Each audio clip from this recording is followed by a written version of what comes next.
naturally got quiet. So that means it's time to start. So last week we finished up Mark, and next week starts a new quarter. So we had kind of a gap week, and I thought, all right, what could we do to fill a gap week that would be something that was like a standalone lesson, but still kind of interesting, unique a little bit. And I thought, there's a chapter, and it made me think of it on Wednesday evenings with the kind of college and international group downstairs. Mike Wright started the book of Matthew, and the first thought was, let's just kind of not skip through, but read through really quickly straight through the genealogy. But when you look at it, there's some really interesting things in there. And so I thought, my mind was still on that kind of line, so I thought, why not, let's read through one of the lists, but do it the right way, where we're not just reading through the list and seeing it, but looking at what's actually in there. Because when you look at what the genealogy of Christ is, there is so much to how we get from Abraham to Jesus and how much had to happen. And we'll look at some of the stories in between along the way. All right, so helps if I turn the clicker on. Things advance a lot better with that one. Okay, so again, of all the chapters I could have picked, James 1. Oh, that makes a lot of sense, because James 1, that's a great one, encouraging, challenging, one of the great ones. Romans 8, if we're going to do a single chapter standalone, Matthew 1, kind of a strange one there, because it's just a 1 week study there. So I think there's a ton of great things, though, in this, and so that's really what I wanted to focus in on. So Josh is going to get us started with the first verse.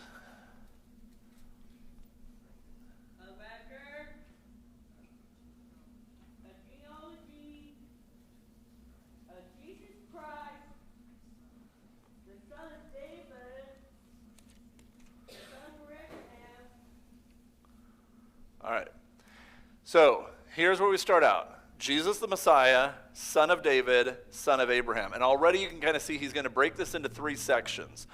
And as he looks at these 3 different sections, we need to understand that this may not be an entirely exhaustive list. I'll point out at least one that is very clearly missing, but there's also kind of a reason why on that one.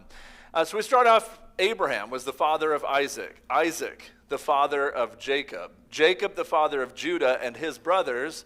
So, okay, let's do a little what if here. And this is how I want to kind of do this in this class. And so I'll be asking you guys some of what you remember about some of these stories.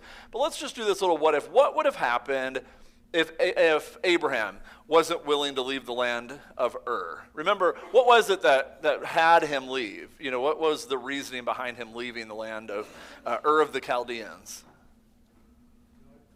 He got called by God. He went to a land, and what were the challenges, just on the surface of it, that he had to face by leaving Ur of the Chaldeans to go to this other land? No family, no... Importantly, too, he knew nothing of the language, and without the capability of studying it ahead of time, he has to go where he has no network of people, he has no mode of communication initially, and he's got to figure out how to survive and go in that, all because God called him. What did he know of God? Nothing.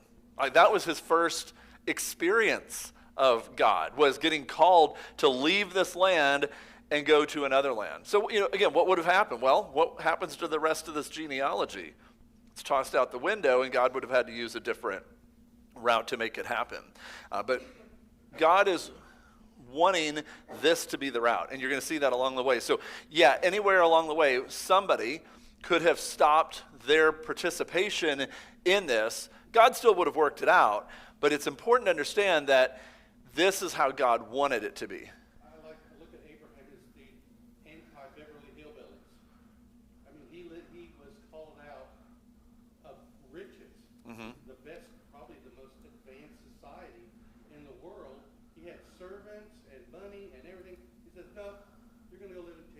Yeah.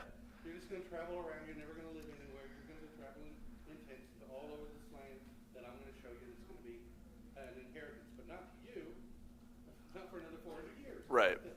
And what is what does that tell you when you look at that? What does that tell you about God?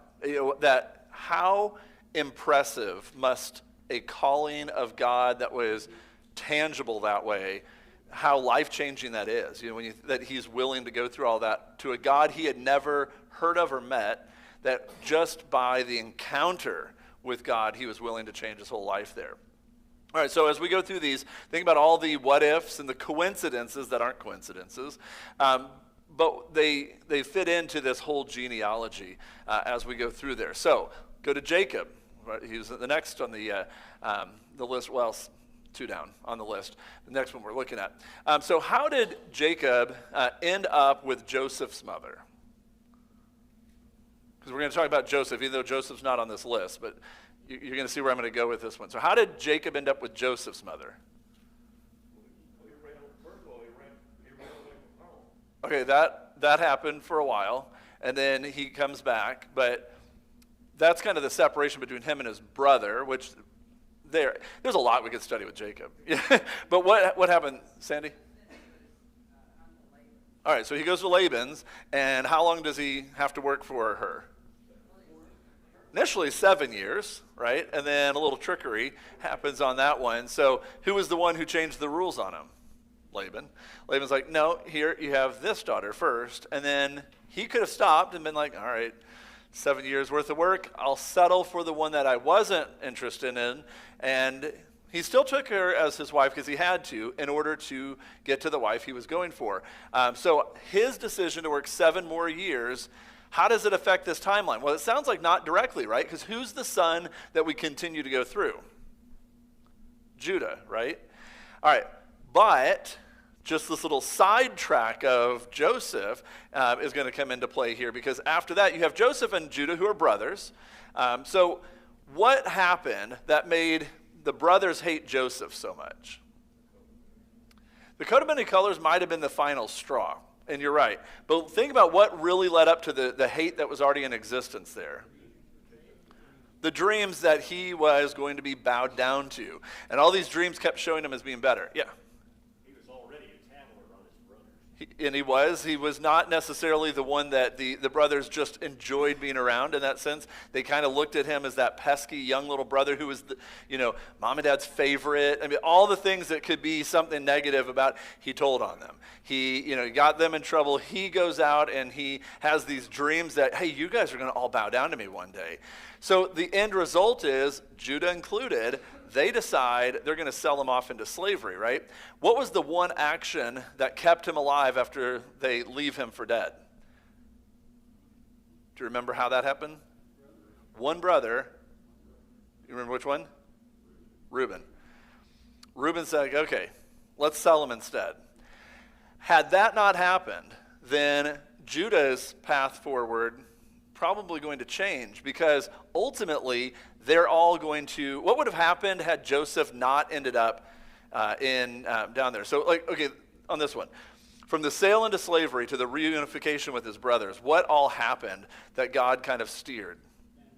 All right, so he first causes a famine. Let's go even earlier than the famine, though. Like on Joseph's life, how did he end up?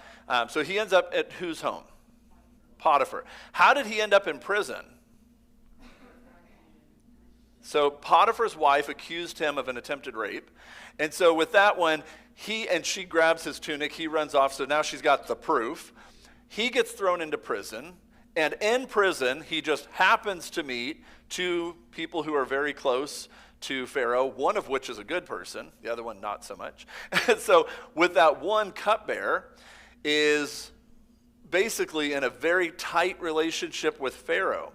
So after dreams are interpreted in prison and God leads him through all of that, then Pharaoh has dreams also caused by God, so that you can have those dreams interpreted, because the cupbearer, who was very much ready to go tell the Pharaoh right away about this great guy who never should have been put in prison to begin with, to get him out of prison, happens to forget about him for 2 years until his memory is suddenly jogged by, oh wait, I remember somebody.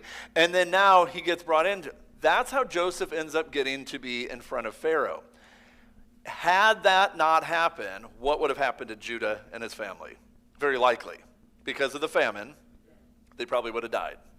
So all of that little side story does a bunch of stuff. First of all, it's going to help them through this It's going to, well, first of all, it's going to set up the Egyptian bondage. It's going to set up all of that. It's going to set up the idea that Jesus is a Passover lamb, because if you don't get to Egypt, you don't get into bondage. If you don't get into bondage, you don't have the plagues. If you don't have the plagues, you don't have the Passover angel. If you don't have the Passover angel, you don't have the Passover lamb.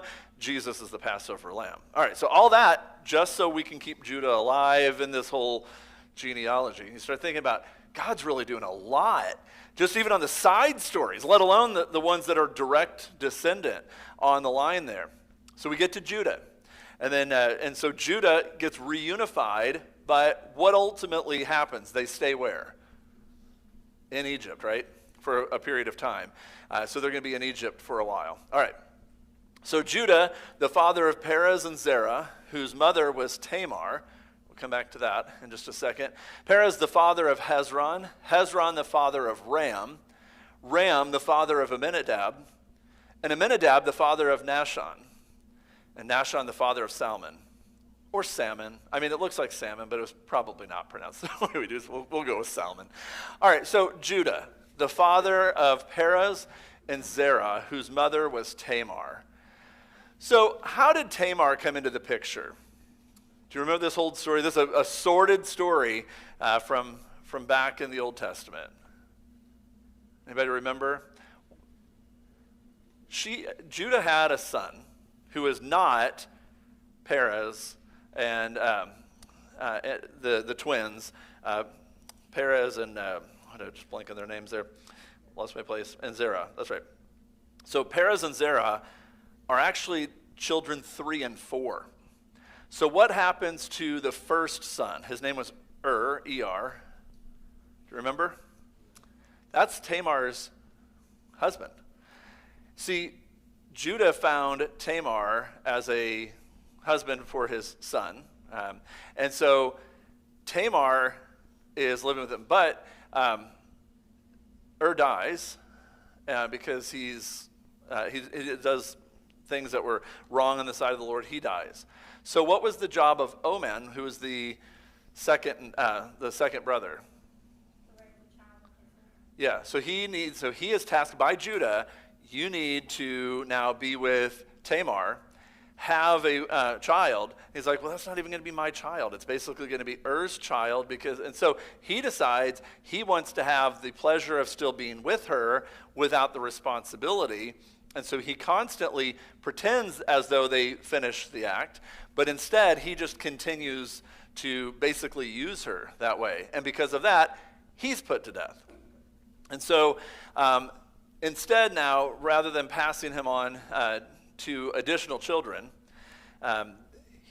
Tamar to additional children, he decides instead that no, because they all seem to die when she's around. So she lives in Judah's household as a widow. And so now that's kind of where she is on there. In a weird story, again, that's the first 2 sons of Judah, but what did Judah end up thinking about Tamar when he saw her on the road? Do you remember that story? Yeah. So why? Do you remember why he thought she was a harlot or a prostitute? Yeah, she covered her face, which was kind of the sign of that. So remember, here we are. This is where things get kind of confusing. What was, when Jacob later goes to meet up with Esau, and this time period's kind of overlapping a little bit. Do you remember during all that time, what was Jacob told to do with the idols in his household? Rid all of them. Well, what does that tell you about how his household was raised? Idol worshiping. Well, so who did he think Tamar was? A shrine prostitute. And so he goes and he's going to promise her by giving her a sheep, and that he's going to come back and pay her. And so, because he meets her on the road, wasn't expecting to, kind of this crazy story that he ends up getting Judah ends up getting Tamar pregnant. And she goes and leaves, and now people 3 months later are like, your daughter-in-law has been found to be a prostitute, and she is, she's guilty of that. She's pregnant. What do we want to do with her? What's Judah's response? put her to death. And so then he wants to find out who did this, and then the things that he had left for her, which basically proved that it was his. And he realizes that. So the kids are born and become now part of the line as we're reading, because Perez becomes the father of Hezron. So a child who was born in a relationship which was incestuous, and semi-incestuous, it's your son's widow, and your other son's almost widow, if you want to look at it that way.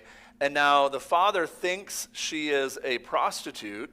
We can get into the whole subject of whether or not that was even appropriate, but we have to understand they were not Jewish in that sense, yet. That's all still kind of formulating in that family. They are still riddled in idol worship, and including the prostitution at the temples and all of that went on in those pagan practices. So they are still filled with pagan practices in their lives, and they participate in some of that, and it leads to this horrific situation where Tamar, who is now the mother of Perez, who's going to continue on this line on there.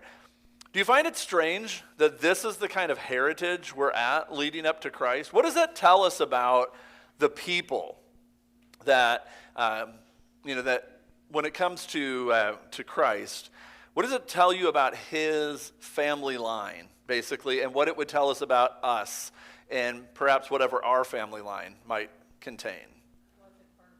Wasn't perfect, and did it matter? No. And here's the thing. What was the common thinking maybe about 100, 200, 300 years in the future? And it's addressed in like Ezekiel 17, 18, I forget which exact chapter that one was, but it's addressed around there where it talks about this phrase that they used to say: the children eat sour grapes, and the parents eat sour grapes, and the children's teeth are set on edge, which basically means it's the parents' fault. The parents did something bad, their children's teeth are messed up. And, it was always this blame that would be passed generation to generation. God's response was, it says in that, the Lord says, "As surely as I live, you will never say that phrase again." Because he didn't like the fact that they didn't get it, that it's personal responsibility, not passed down responsibility.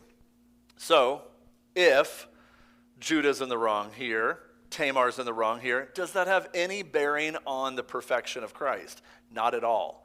And if they could have seen that even King David, this is still his heritage, and yet they held him in high regard, they just couldn't see sometimes past. They had formulated this way of thinking that basically said, if one person, if grandpa was terrible, you're a sinner too.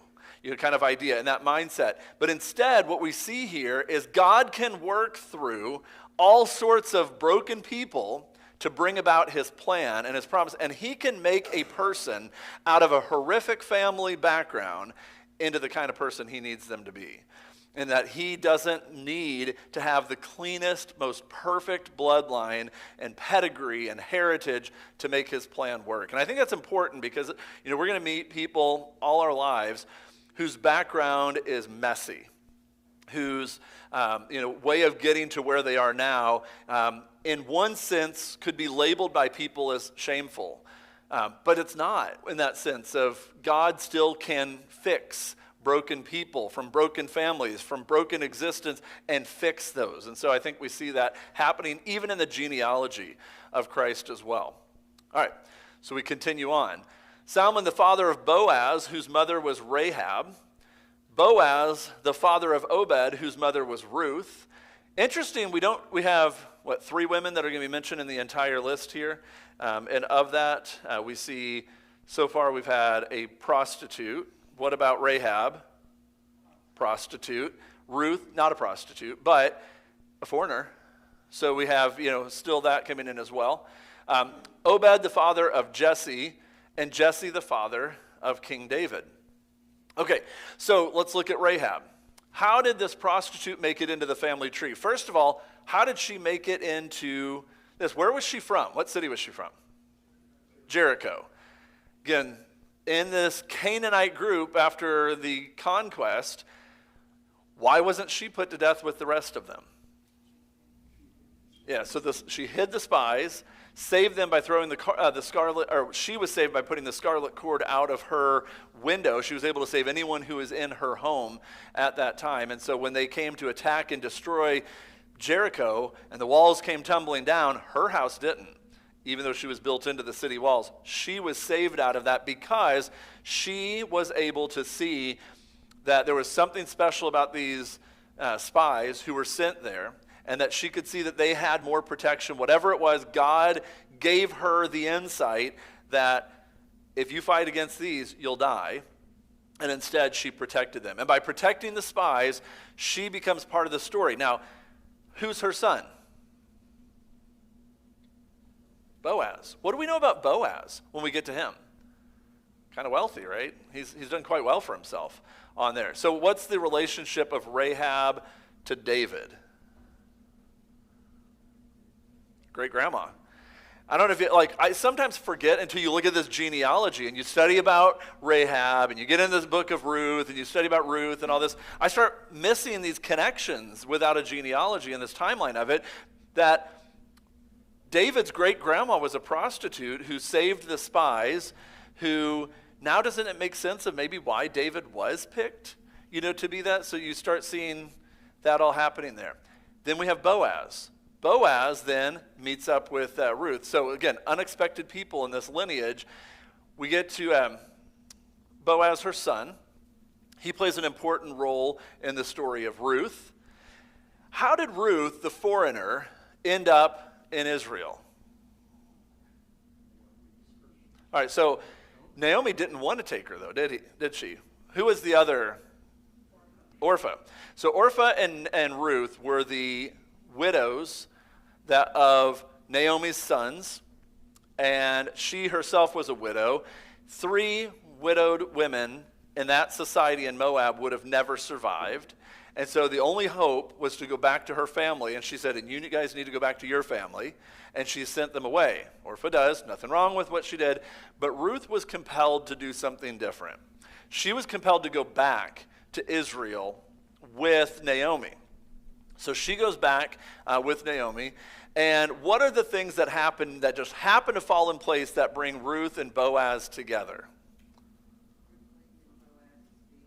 All right, so why was she even gleaning fields to begin with?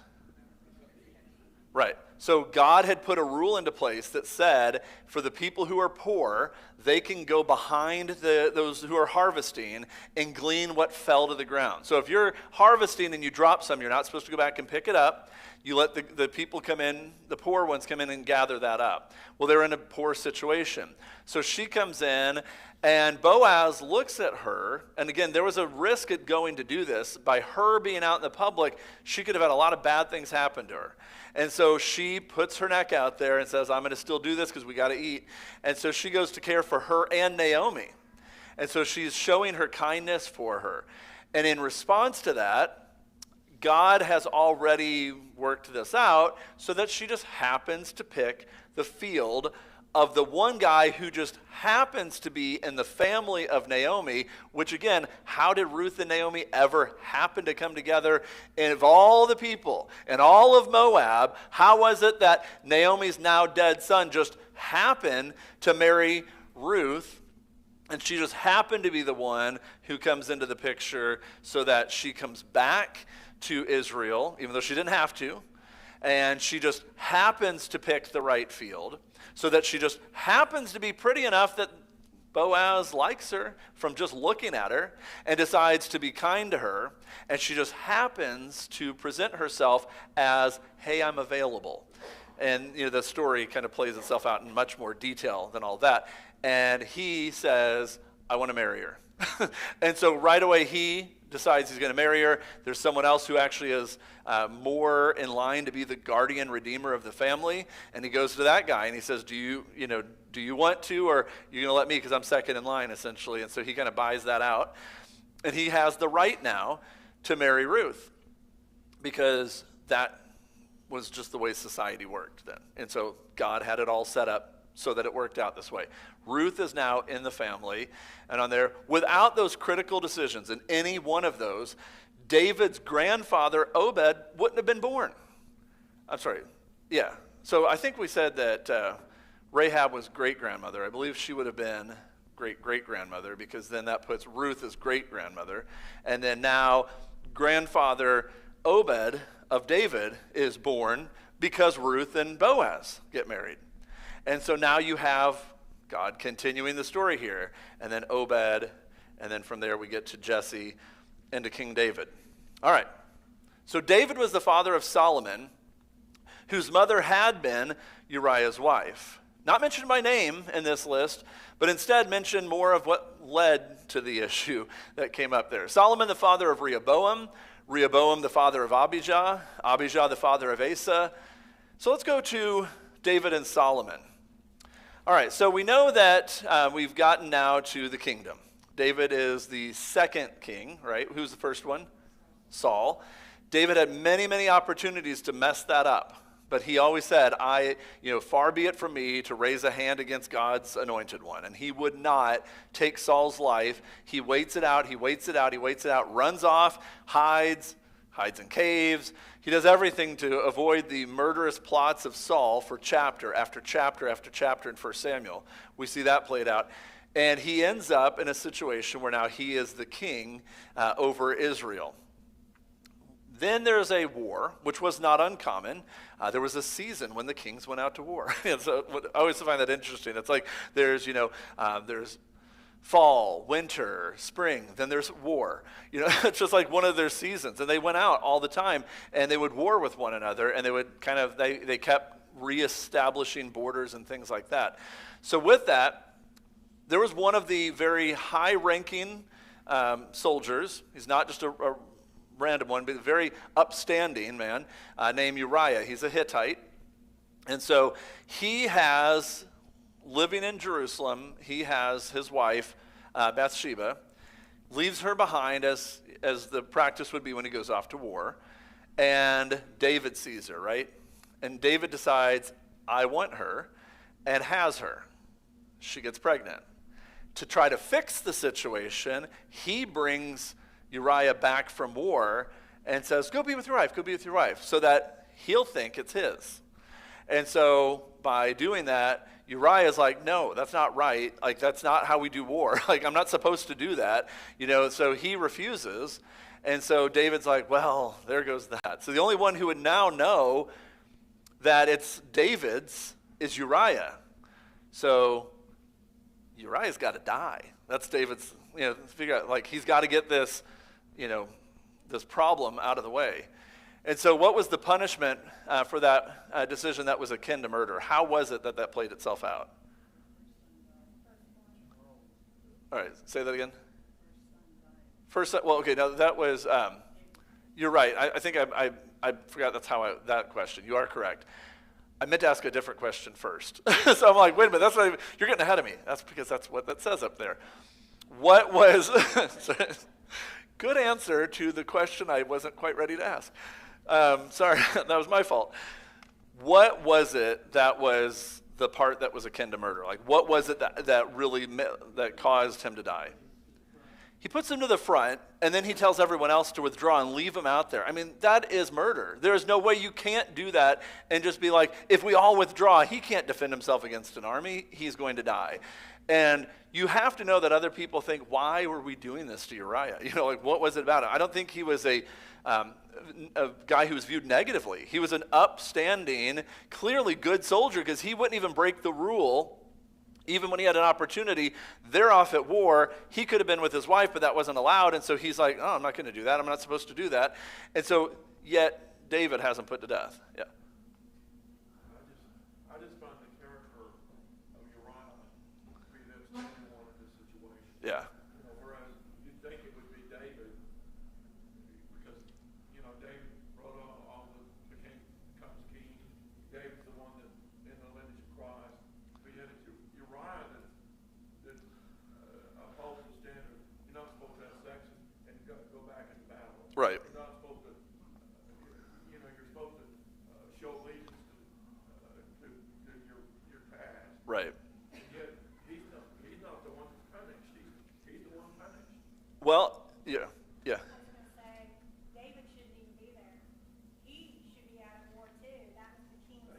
Yes. He out with his men at the seasons of war. He wasn't where he should be. Right, which led to this. Right. All this was set up because a rule was already being broken, and then he breaks an additional handful of rules on top of that. And the ultimate punishment was his son was put to death, first son. The son that was the pregnancy that caused this whole issue, because Nathan comes on the scene, and Nathan's like, gives him David a story. And he tells him this, which is basically his story of, change a few of the details so he doesn't catch on. And then he's like, well, so what should we do with this guy? He should be put to death. And he's like, well, you realize it's you. And so God decides not to put David to death, because David's a man after God's own heart, which is really hard for us to wrap our minds around at this point in the story.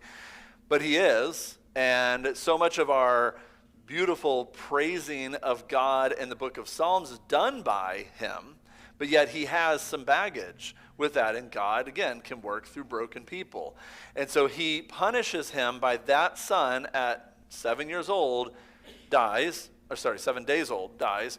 And so now they are, kind of in a period of mourning on there, but eventually Solomon is born, and he is the brother of that child who died as a result of his parents' sins.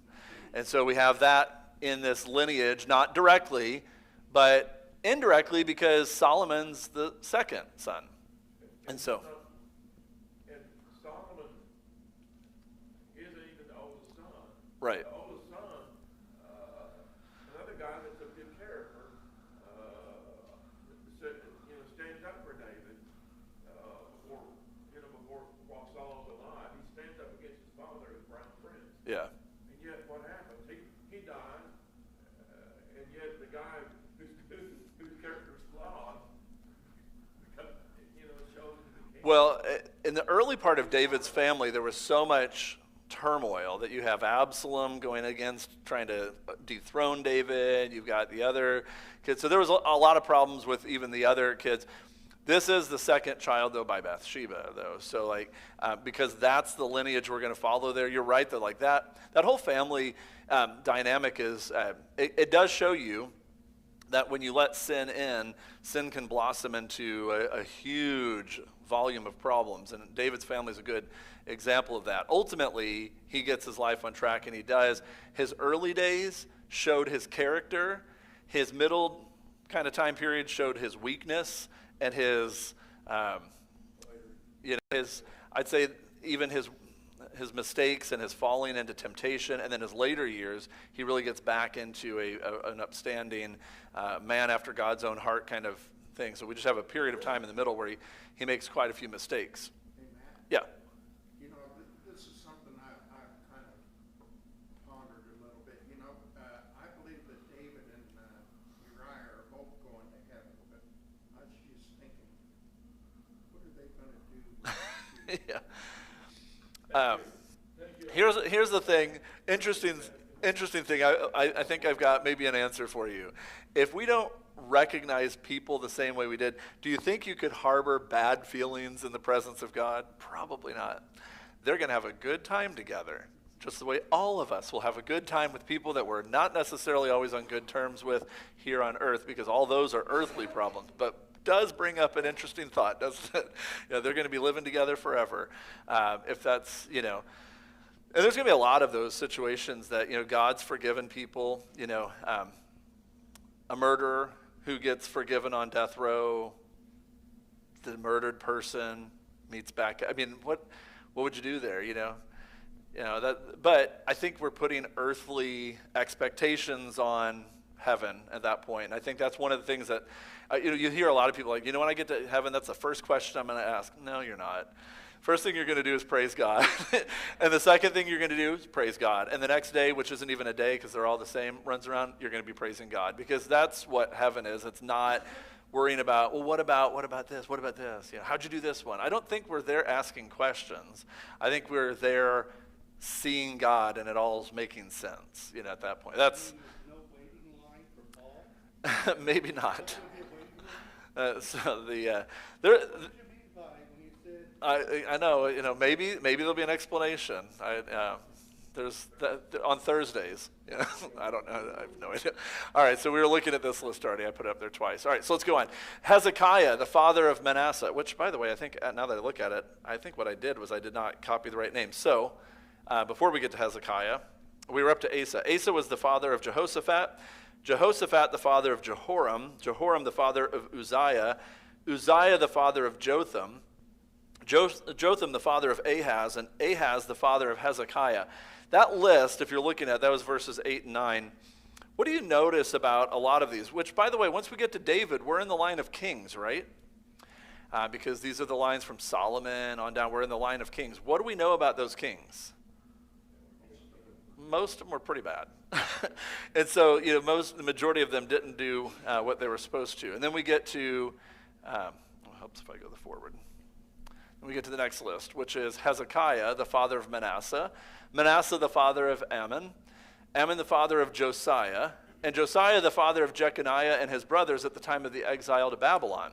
All right, so out of these two, this group, the occasional good king shows up. Majority of them were not on there. But once David was on the throne, there are kings in the bloodline. And so that's going to take us all the way. What were the good ones from the list? The last couple verses there. Good King Hezekiah and Joash or Josiah, are the ones that are typically viewed as the good ones.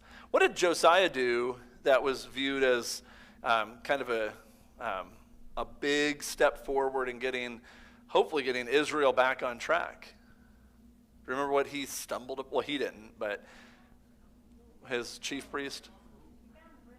Yeah, he found the word of God, which means from the time of Hezekiah, who probably had some access to it because he was doing what he was supposed to do, and I don't know where else he would have learned that, because it certainly didn't learn it from his parents or his grandparents or his great-grandparents. They're all bad for generations. But Hezekiah got things back on track. Well, great-grandpa must have not left it in a place that was as obvious, because grandpa and his dad, talking about Josiah's dad and his grandpa, both the other two, were terrible. Manasseh and Ammon, they did horrible things. They did evil in the sight of the Lord. And so it didn't go down through all those generations on there. So what about those two? Complete evil, to the point where now nobody even knows where the book of the law is. And if you've advanced generations into the future, there may have gone a period of nearly 70 years without having any access even in the temple. What kind of worship could possibly be going on? What would church look like in the year 2094 if we didn't have the Bible between now and then? I mean, think about that, and really think about where would the worship be if we had no written word.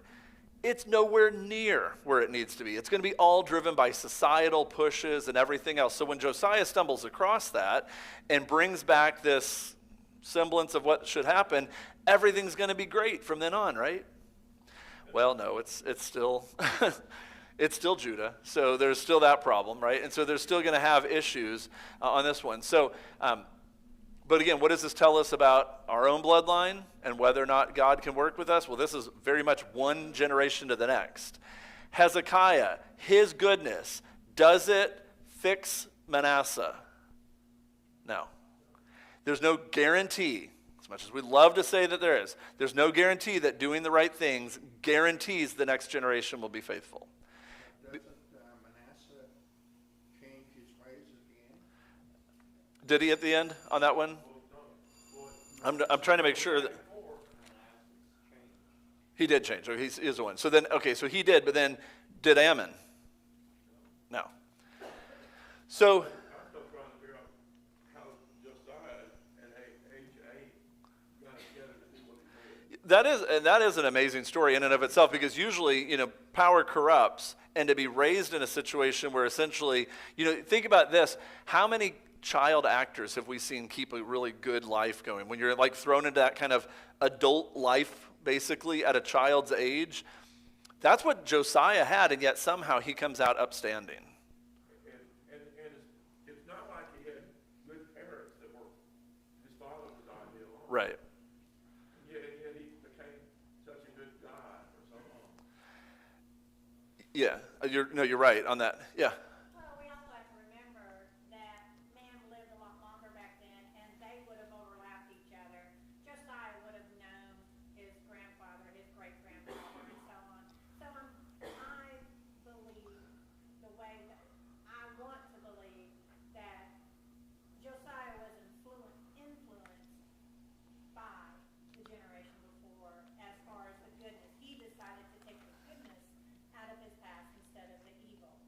I'm looking up real quick. I don't know if I'll be able to find it quickly enough. I thought, and somebody correct me if I'm wrong, I believe that Hezekiah died before Josiah was born because he was so young. I think he had been dead because I think that's why Manasseh came into control. Yeah.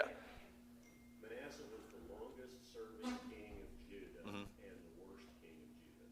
55 years he was on the throne. Yeah. His turnabout came about in the last year or two of his life. When you do wrong for 50 years, you are not going to fix it in 2 years. Right. And that's really where the problem was, that his son had seen 55 years of terrible ruling. So when he comes into play, that continues on. I think there may have been heritage that he knew about Hezekiah, but I don't know that Josiah knew Hezekiah in that sense. But I think that's where the influence came from. And I think that might still be what happened with Manasseh right at the end, that when he fixed, I forgot that change of him at the end because, yeah, he lived a long time. So that's how you get up to nearly 70 years of separation from Hezekiah to Josiah. And obviously, leads them down in some bad paths. Real quick, and then I'm going to move on so we can finish. I just was thinking, because of her remarks, that you can have lousy parents that have some great uncles and great grandparents that even at an early age are influenced by. Right. And you can choose to remember the bad people, or you can choose to remember, well, that great uncle did such and such. I was at a funeral that had that happen, where they remembered the good that so-and-so did back Yeah. when he was just a little kid that changed the direction.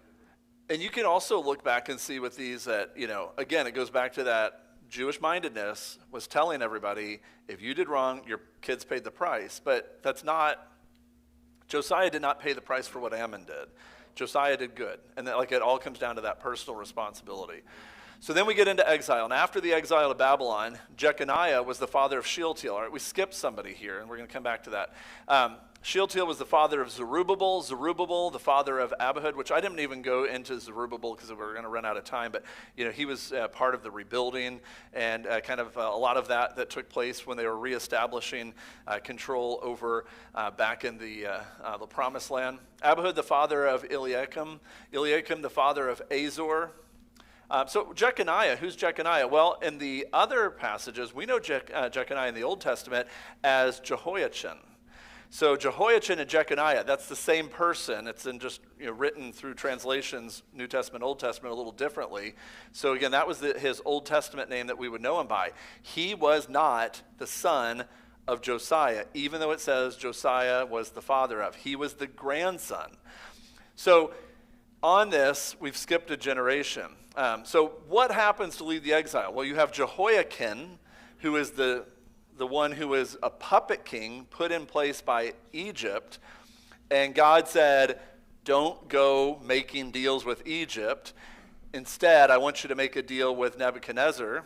And they thought, no, we're going to go over to Egypt. Well, that was Jehoiakim. He gets ousted. Jehoiachin's put in there. He starts basically being the one in charge as the exile begins, and they get taken over to Babylon during that time period. Again, he's not the son of Josiah, so what does that tell us exactly about this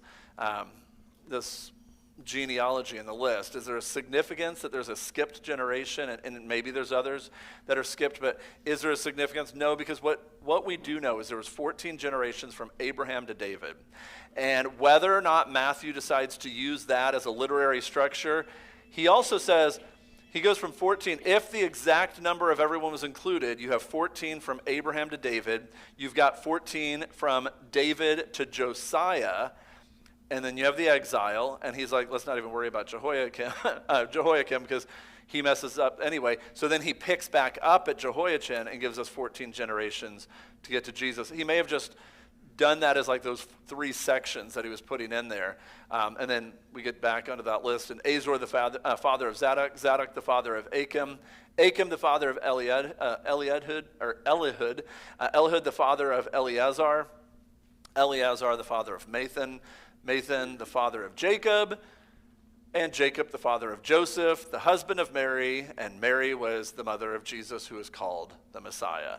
And we get through this list. So there's 14 generations from Abraham to David, 14 from David to the exile, And again, that's to Josiah. It's 14 generations, and then the exile happens. So there's a little gap at the exile, and then from the exile to the Messiah, there's 14 generations. And so there is a gap anyway, because there's that period of time that they're not there. So there's a gap put in there. So this genealogy, though, just shows how you're able to kind of get that lineage all the way through. Interesting, I think. Maybe, hopefully you enjoyed looking at all those stories that are all woven together. And when you think about, take one event and change it up. And God's plan, I don't want to say is hinged on it, because that's not true. God knows how to work a plan. And you take one of those events out of it and it doesn't work. But God knows how to work a plan. And God's plan is so perfect and so important that he worked it out. It's really easy to say, yeah, but if Boaz wouldn't have ever liked Ruth and none of this would have happened. Okay, God worked it out. So God had Boaz like Ruth. When you look at it, it's just amazing to see God at work. Any other final thoughts? All right. So next week, it is in here. Neil will be teaching next quarter in here. So I already forgotten the topic, so I don't want to tell you. I think it's in the bulletin, though, of what he'll be teaching on in here. So, all right, we'll wrap up.